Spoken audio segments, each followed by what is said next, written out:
you're going to feel all of these emotions. You know, some days you'll be happy, some days you'll be sad, you'll be angry, whatever. So if you have these negative emotions, you can give them wings, like wings, then you picture like the word with the wings on them, and then you let them go when you're ready to let those words go.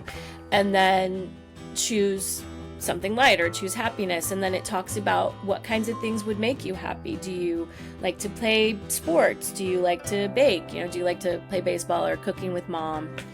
Do you like music, crafts? So it gives kids some ideas of things. Yeah, that makes me happy.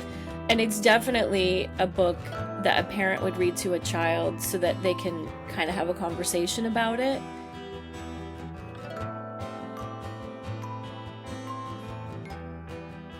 Hello, welcome back to another episode of Teachable Moments. I'm Lori Petro, founder of Teach Through Love, and today I have a very special guest. This is actually an old friend, someone that I know from many years ago when I first moved to Los Angeles, and now she is the author of a new children's book called Happiness is for Everyone. Her name is Paula Price. Paula is a wife, mother, daughter, fixer of things, recovering perfectionist, you know that one, voiceover actress, and certified happiness coach.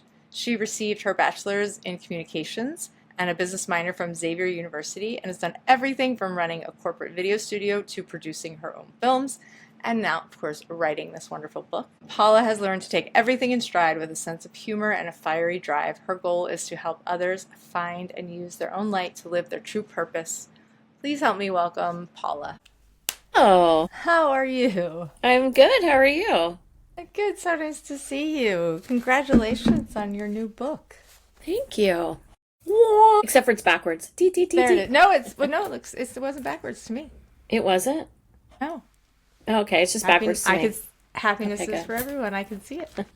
Happiness is for everyone. Teaching kids that happiness is a choice everyone can make. Is that on the cover Yeah. too? Or did I read that wrong? Yeah, it's on the back.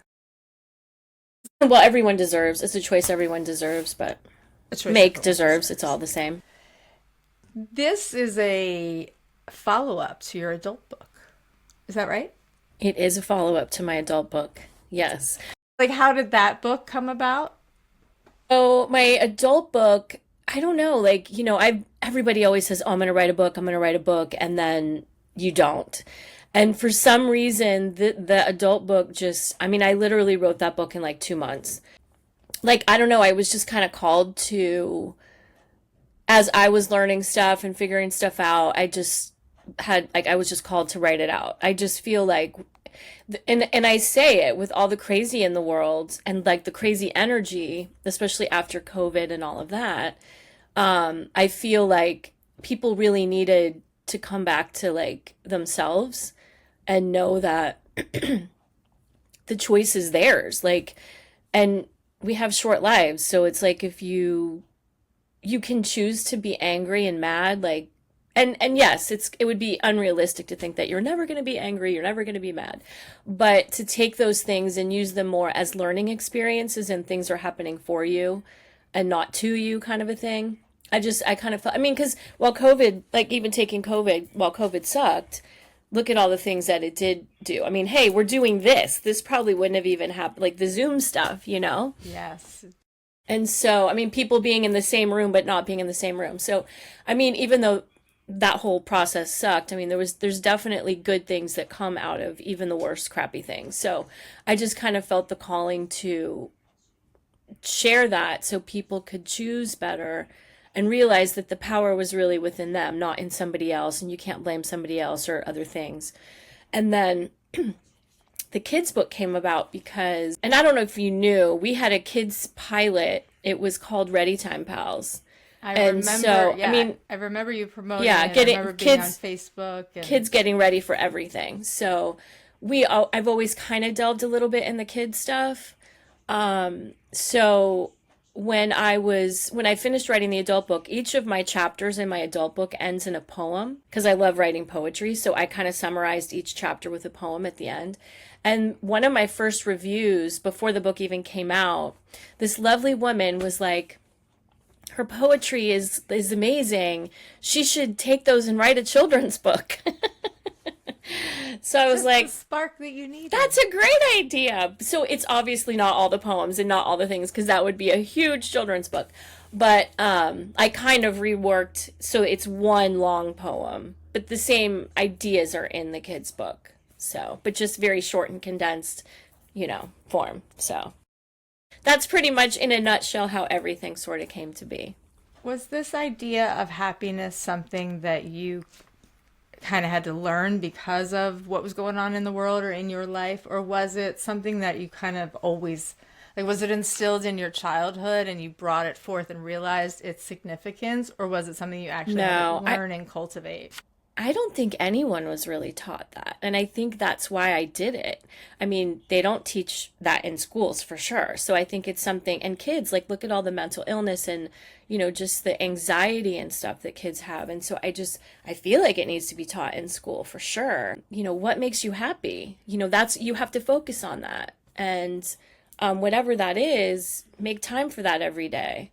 That's not taught. And no, I was never taught that. I mean, I had a pretty good childhood, but my parents didn't sit me down and say that kind of stuff.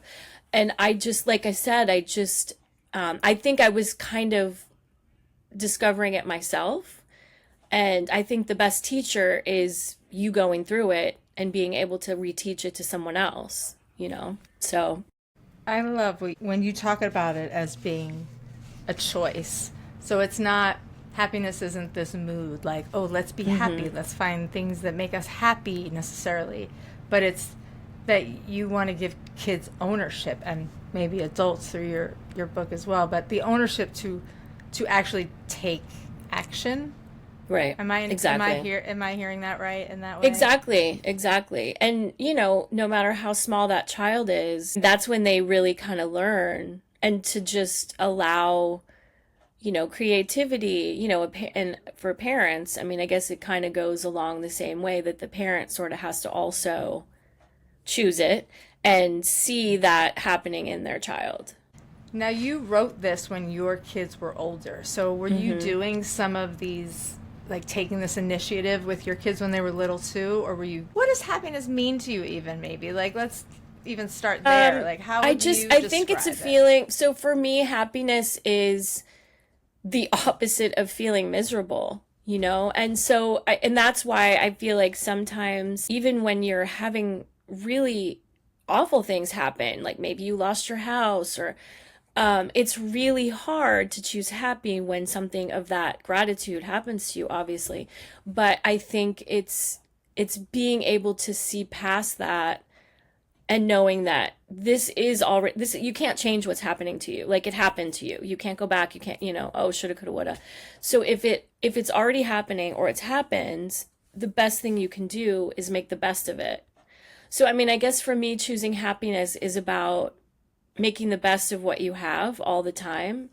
And yes, you're like I said, you're going to have days when that's not going to work out. You need to be angry. Like there are stages, you need to grieve, you need to be angry. But through all that, while you're doing that, you can still have moments of happiness because we don't know how much, how long we're going to have. So enjoy it while you can. And so that's why I like encourage people to have like lists. And even in the kids book, I ask what makes you happy so that you can kind of have these little reminders, like even if you have a joy list or something that you can have like write down like, oh, I know that if I sit in the sun for 10 minutes, I'm going to feel a little bit better about I only have 10 minutes. I can go sit in the sun right now, drink my coffee, start my day. Maybe that'll, lighten it up a little bit.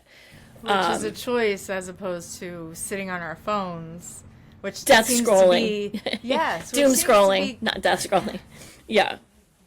Death scrolling. I know, it feels like that sometimes, though. That's Yeah. the end of so many things. But that does often seem to be like the go-to choice to get a little bit of relief. Like, I'm going to check out for a minute, and I'm going to go there, and that's not But that's actually the complete opposite of what you'd want because we're not seeing happy things usually. We're seeing all these horrible news stories and they did this, they did that, and it's just like, yeah, turn that off. Go do something else. For sure. And even for our kids, even if they're not watching news, they might be seeing, like we said, those images, those artificial images, or images that are just telling them, you are not good enough, or Right. you're not enough. Well, I think Ah, social media in itself, and I'm sure this is a topic that you talk about a lot, but I mean, social media is hard too because it's like the FOMO and like, oh, that person, oh, they're so pretty, I'm not. Like, oh, look, she's got all these followers, I have none, I mean, it's just social media in general is kind of unhealthy in that respect unless you're a very strong person, which even the strongest person isn't. You have those moments of like, why wasn't I invited to that party? I see this party happening, like scrolling exactly. along and Yeah, because yeah, we all have our insecurities. yeah. Can you give me, just because we don't, people that are listening but don't really have an idea of the outline of the book, can you kind of just walk us through how it's laid out? And The children's book? yeah. I mean, so again, it's a poem. So basically, I mean, it starts off, it's just a through line poem. I could read it to you, but Yeah, it's like we want them to buy it. yes. I mean, yeah. So, well, first of all, the other thing that I want to mention about this book, do do do, it's it's all inclusive. So I worked with an audiologist. I actually found her at the very end of my journey. I had it at the printer and I ran into her at an event and she was like, well, do you have kids with hearing loss in the book? And I was like, no. She's like, then it's not all inclusive. I was like, oh, and I guess people don't include that, which is crazy to me, but I guess, you don't think about that. So I have a cochlear implant on one of the children in it, and I have a hearing aids on another child, which is awesome because I mean, everyone should feel like happiness is a choice they can make. So I pretty much have everyone in this book, but so there's that. And it just, I mean, this is a nonfiction kids book, so it's not like there's a storyline per se. It basically teaches the same sort of concepts that my adult book teaches. That you're going to feel all of these emotions. Some days you'll be happy, some days you'll be sad, you'll be angry, whatever. So if you have these negative emotions, you can give them wings, like wings, then you picture like the word with the wings on them, and then you let them go when you're ready to let those words go. And then choose something lighter, choose happiness. And then it talks about what kinds of things would make you happy. Do you like to play sports? Do you like to bake? Do you like to play baseball or cooking with mom? Do you like music, crafts?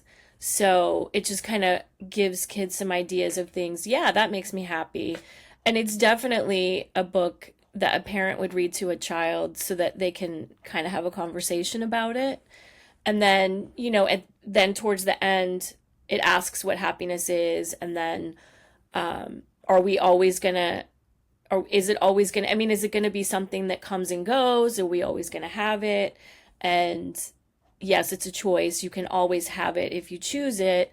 And it's a journey that you're gonna have forever. Like happiness will always be there to call for you. So, I love it. And these are the social emotional skills. Like you said, no one really talked to us about, well, I'll speak for myself, but no one talked to me no one talked to about, me either. no one talked to me about emotions. I even No. remember like being asked things like, what are you passionate about or how are you feeling in my like early adulthood? And I was like, what are you talking about? What does that even mean?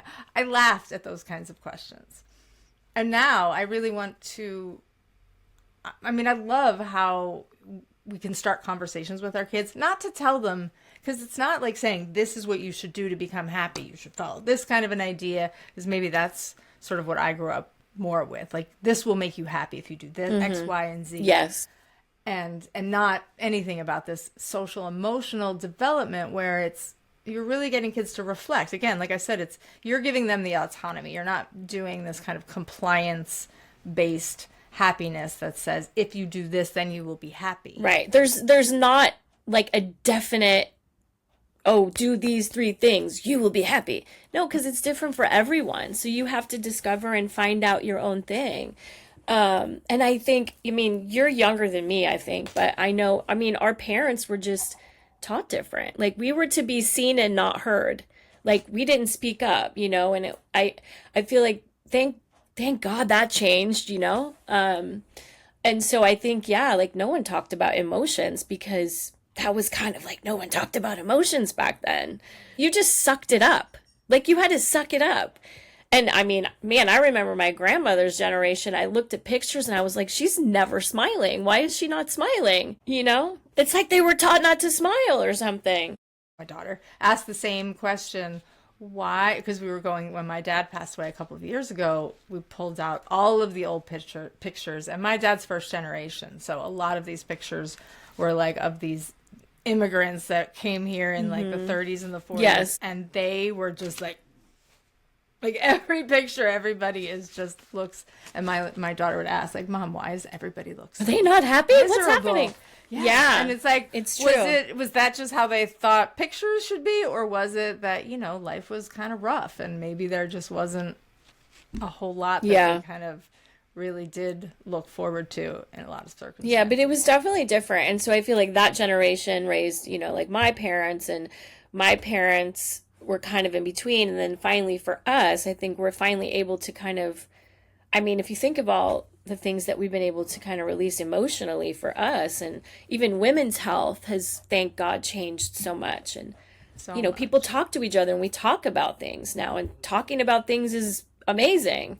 Yes. You don't have to keep it all in, you don't have to keep it all inside anymore. You can talk about stuff.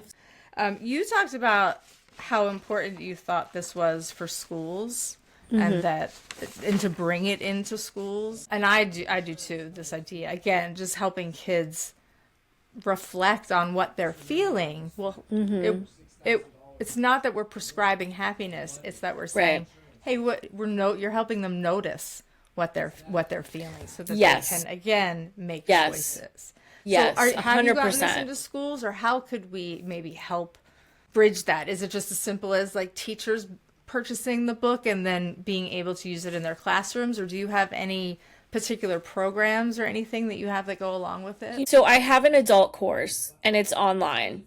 You can get it through my website. I have been kind of toying with that idea of, working with kids. And I'm also a Kiwanis member, and I belong to the Kiwanis Literacy Club in Burbank. And, their whole mission is to get, literacy for children.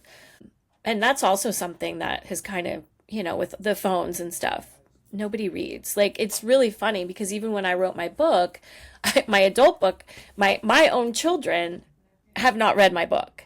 Now, it's also on tape. You can listen to it. So that generation would listen to my book. They just won't read it, which that's a whole nother topic. But I feel like that should count as, well, I don't know. I guess it counts as absorbing info, but maybe not reading. as long as you're listening to good information, then I think it's a positive. I mean, however you get the information, as long as you're getting the information, I think it's great. And if listening to some book on tape relaxes you, I'm all for that. It's better than doom scrolling on your cell phone.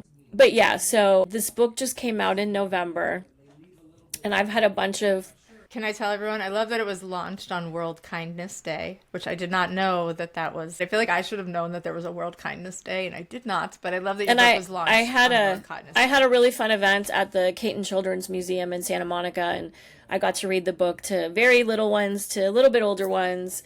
I did 2 different readings there, and we did like a craft project that they made thank you cards for someone, and I had stickers, and they provided like crayons, and they made and I had envelopes. So, because the other thing I talk about in my adult book is thanking people.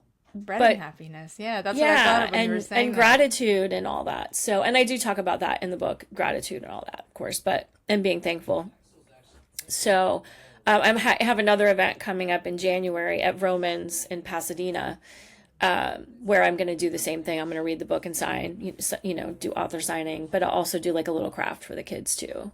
Yeah, I so could they can totally take something home. see. I could totally see you sharing. I mean, especially just sharing the backbone of the book and about giving language and about reflecting and all of that with even teachers as Yeah. like a class, and then having them, and they can, however they can purchase the book, or the schools can purchase the books Yeah. and have them. And I it can did be- share it. These are kind of things like, oh, wow, I could do this kind of a moment.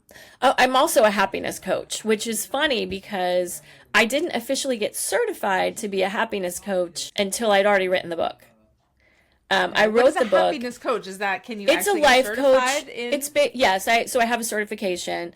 It's basically a life coach that uses happiness as like the tool to make your life choices. But it was interesting because a lot of the things that I taught and say in my book, I when I took the course, I mean it was maybe said a different way, but it was the same stuff. And I was like, "Oh, wow, I already knew all that, you know?" But I mean I did learn some stuff obviously in the certification, but yeah, I kind of did it backwards. But now I can actually say I am a happiness coach. So I'm legit. I love it. Um, And how yeah. can we take, like, because all of us as parents are kind of Hmm. that happiness coach for our kids in a way. I'm thinking Yes. when I think about Yeah. it, because again, we don't want to just prescribe happiness as do this, but offer them continual opportunities to find their own happiness, to make Yes. choices, and to have these conversations, which I think, again, your book really does. Yeah. So how could we as parents use this book? What would you say if a parent picked up that book tonight? What would be like the first thing you would say? Do this with your kid, or not do this with your kids, but what would you offer them as kind of I like, I mean, I think you kind of said it. Like you have conversations. So the book again is like, I mean, it's very simple.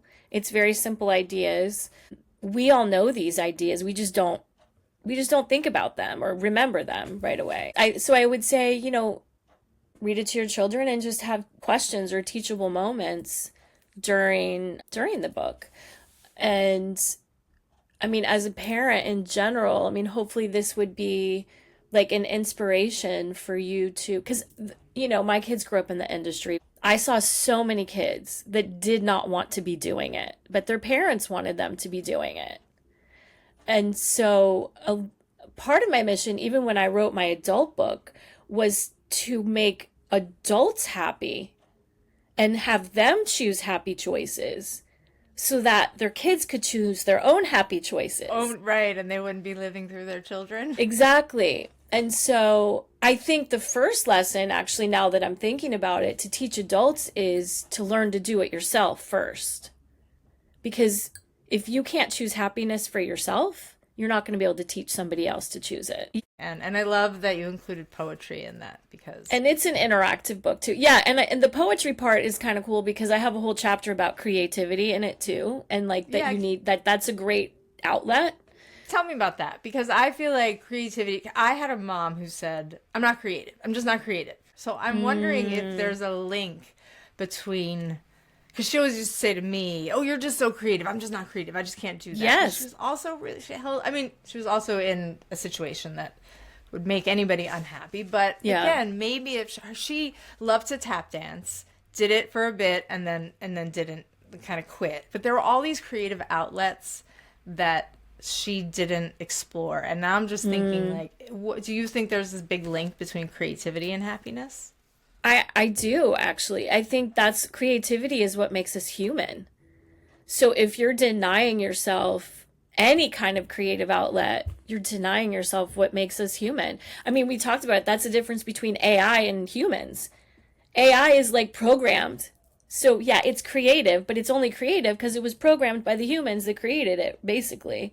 Humans like are really creative, and and yes, and I talk about that in my book too, because a lot of people don't think they're creative because they can't sing, they can't dance, they can't paint, because those are like the typical creative outlets, like, oh, I'm going to do art.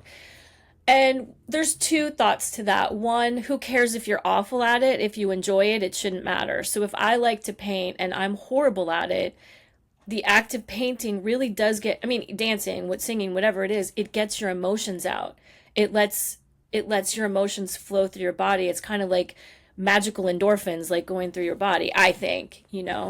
And so if you're denying yourself being able to do that, like how horrible. And it could be even if you like to decorate your room, like rearrange stuff, like that's creativity. If you like to go outside and garden, I mean, while that's nature, I mean, it's still like you're being creative, you're setting the plants, you're doing. So there's so many things that I feel like people say, "Oh, I'm not creative." But if someone told me that, I would run through the gamut of some other things that perhaps they're thinking that's not creative, but it is. Because pretty much everything we do, we use our brains and we create. So pretty much anything you're creating with your brain is creativity. Yeah, like So, when you said the act of gardening, like 100% I see that as a creative or activity. Just think, baking and decorating a cake, or cookies, or yes, yeah. I mean, even walking, for me, even walking, like going for a hike or a walk in nature, because there's so much beauty and it kind of, for yes. me, I'll say again, just speak for myself, it evokes in me a sense of wonder, which I need to be creative, right? It opens me up. So even if I'm not actively painting or singing or doing something, doing those things invokes in me a sense of, again, things like wonder and enjoyment that Yeah. are necessary to help creativity unfold and be free. Because we have to be, if we're not feeling free, and here's where a lot of the discipline that we grew up with that is still instilled in our kids in school or still used by schools, a lot of the discipline systems kind of direct kids about, I mean, everything, what to feel, when to feel it, how they should feel, why they shouldn't be crying, why they shouldn't be arguing, why they shouldn't have this. There's so much in our school systems that not directly say don't be happy, but they create a situation where it's really They hard. do. Is Well, there I what would think it's because it's a cookie cutter system. If you don't fit into that cookie cutter, then you're weird, you're abnormal, you're not going to succeed, right? So it's really pounding down like kids to even express themselves the way they would naturally do it, or things that they might love. Maybe that they don't do that in school, so it's like, oh, you can't do that. So 100%. I feel like this, for teachers that buy the book, for teachers that teach, still commit to teaching these kinds of concepts. For me, it feels like an act of rebellion against a system that just continually wants to keep us down, keep kids down, keep people in line. I get that it's easy. I get that when you're dealing with hundreds or thousands of kids in a system or in one school, that we try to get the most efficient way to, like you said, it's cookie cutter. It's the way Yeah. it's going to work for maybe the most or the average, Yeah. but we're missing a lot. Even who gets left out of this cultural? Because I feel like happiness is also a cultural thing. There are definitely cultures. I've worked with a lot of parent educators that I've trained, for example, where we talk a lot about culture because ideas like your parents saying I love you or showing you affection or ideas about happiness, they kind of definitely have their own definitions in different societies, have different ideas about happiness and the language that we use. But maybe just if we think about in America, who gets left out of this happiness equation?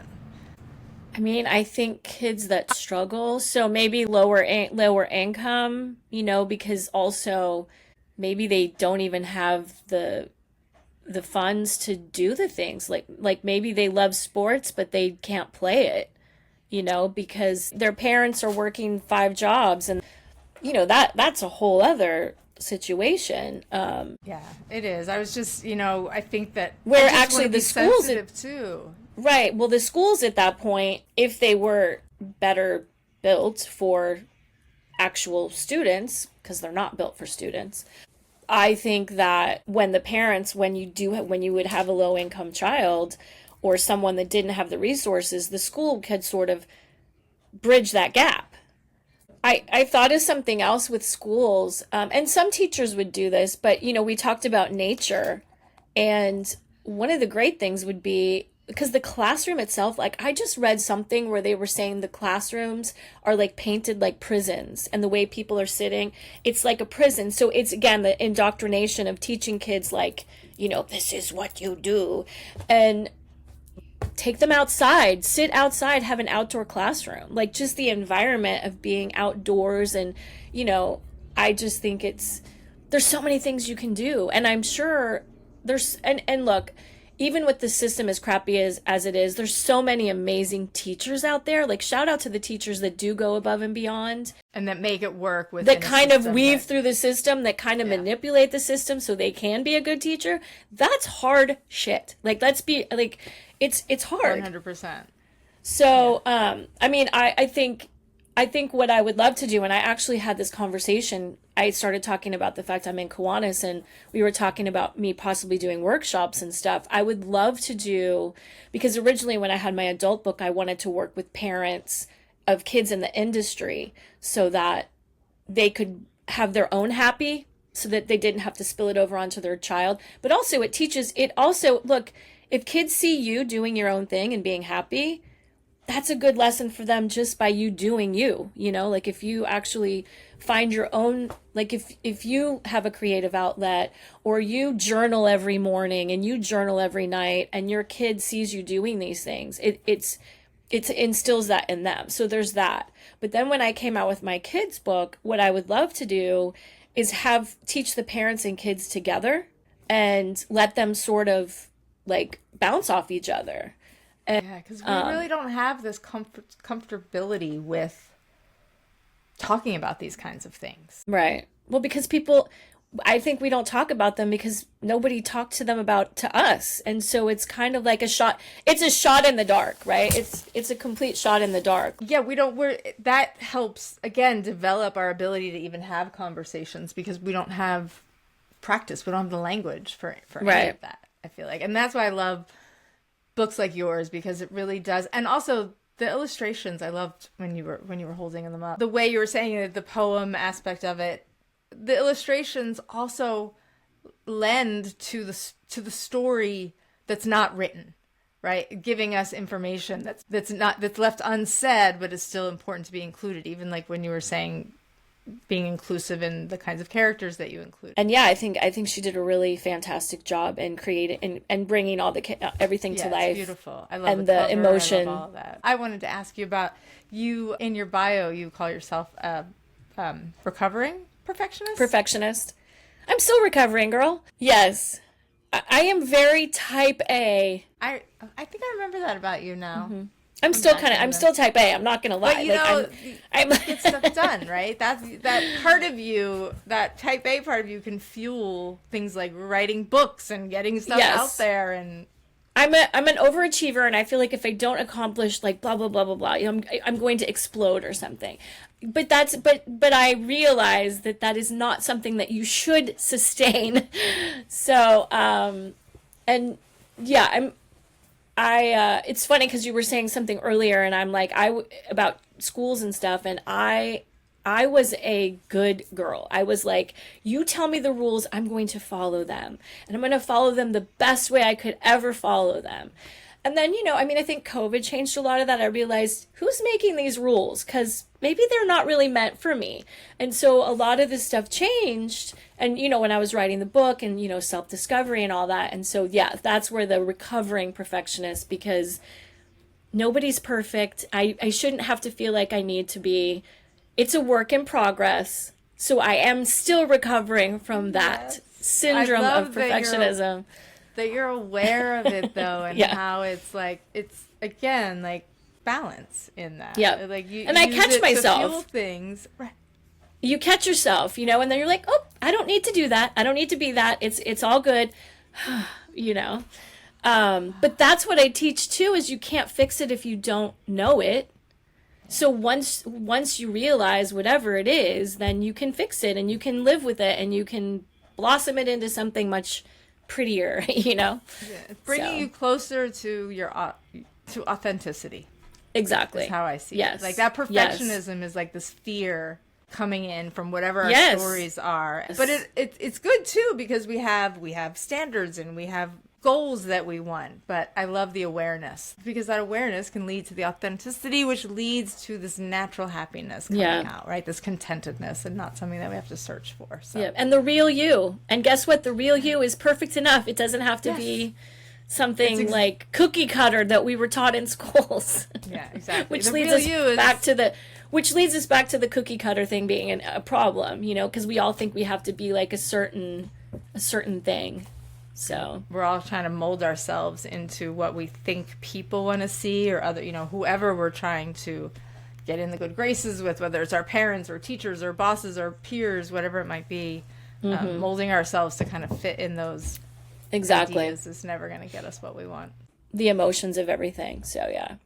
Yeah. Toxic positivity was the one thing that I wanted to ask you, because I feel like we could take this idea of happiness and make it very, and maybe we kind of already covered this, but make it kind of, light and airy, and oh, it's just about being, Right. Of using that instead. So using that as sort of, yeah, like kids are given like, oh, it's rainbows and puppies and that's happiness, as opposed to this really kind of the real grounded- happiness. Yeah. Right. Like Yes. this ground. Yes. So what is toxic positivity, and that idea that we're trying to, I think I would like to move away from, and telling people that, or even things like telling people, well, everything happens for a reason and you just have to, Suck it up.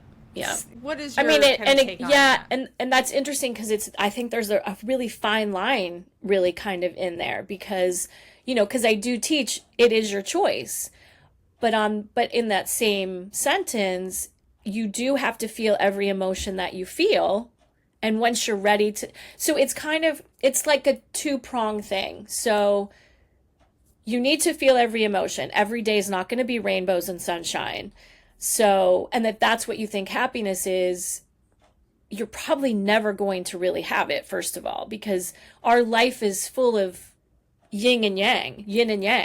You're going to have like a positive thing and a negative thing. And I think it's a balance. I think that's kind of what I would say to that is it's a balance where, you wake up and you're in a funk. And there's a difference between being in a funk and being able to go, you know what, I'm kind of funky today. I'm gonna go jog and get some vitamin D, and then I'm gonna come back and I'm gonna do my journaling and get it all out. There's a difference between that and I think having a real life trauma, like, your best friend just passed away. And so my message is you can still choose happiness even when you're going through shit.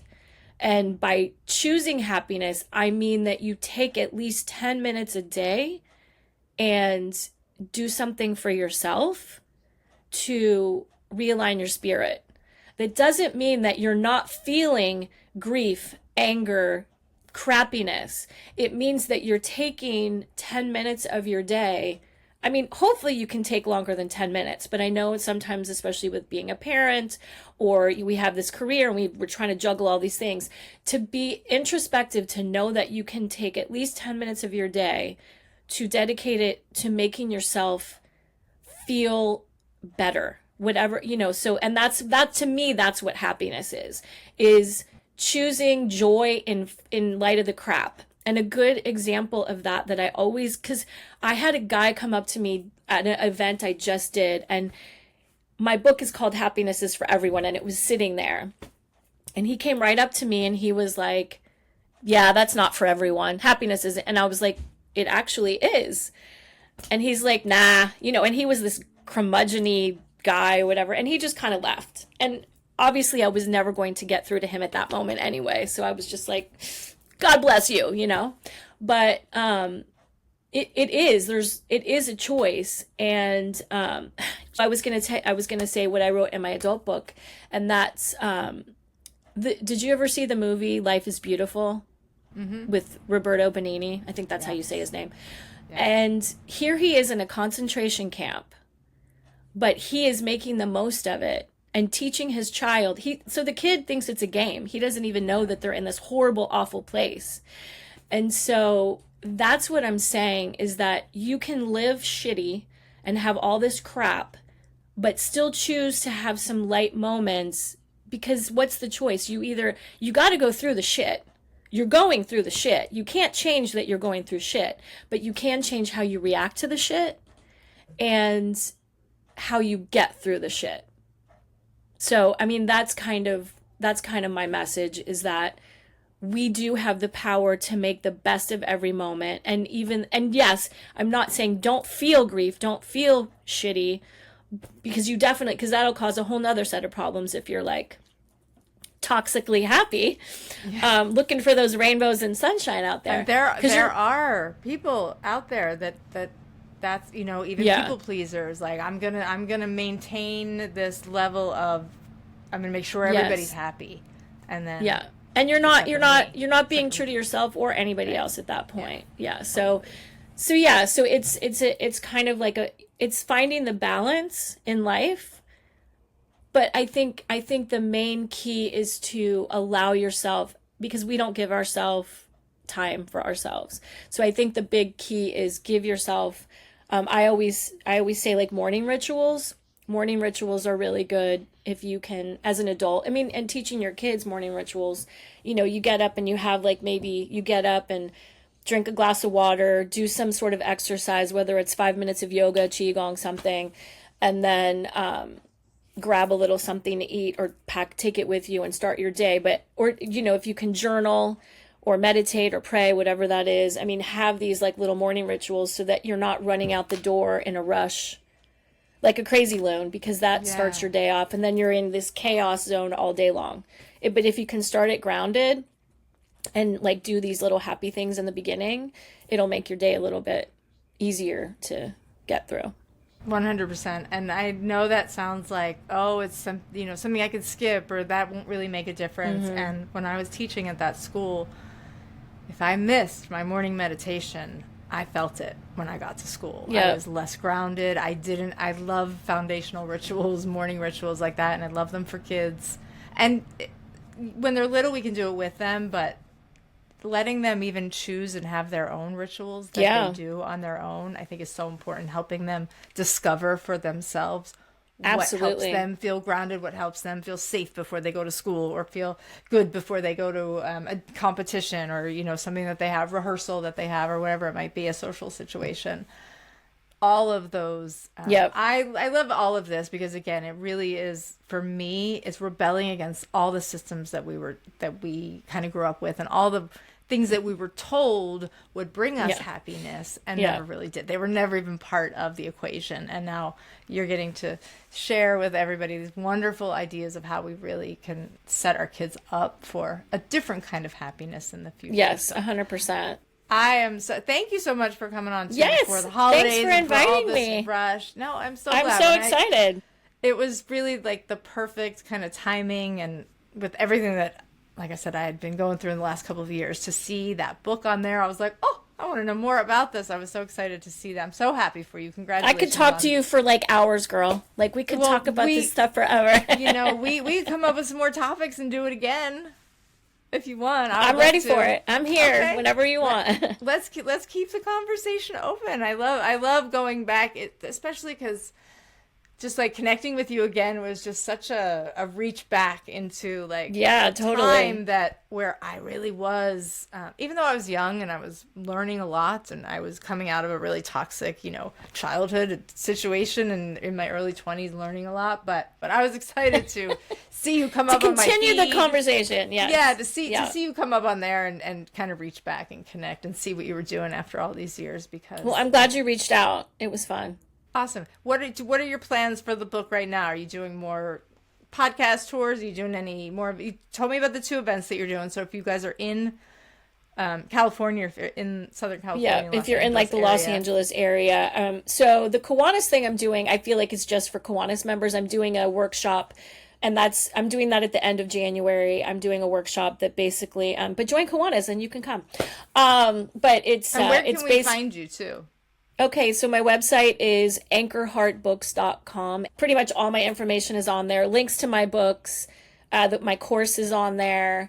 And the happiness course I have, you can basically take at your leisure. I am going to start, if you were at all interested in doing any Zoom sessions with me, I'm going to start some group things. I've got some big plans for this year, so I haven't completely announced all of that yet. I'm still working on it, but probably starting in February. So I'll announce it all in January. In February, I'm going to start doing like group coaching on Zoom.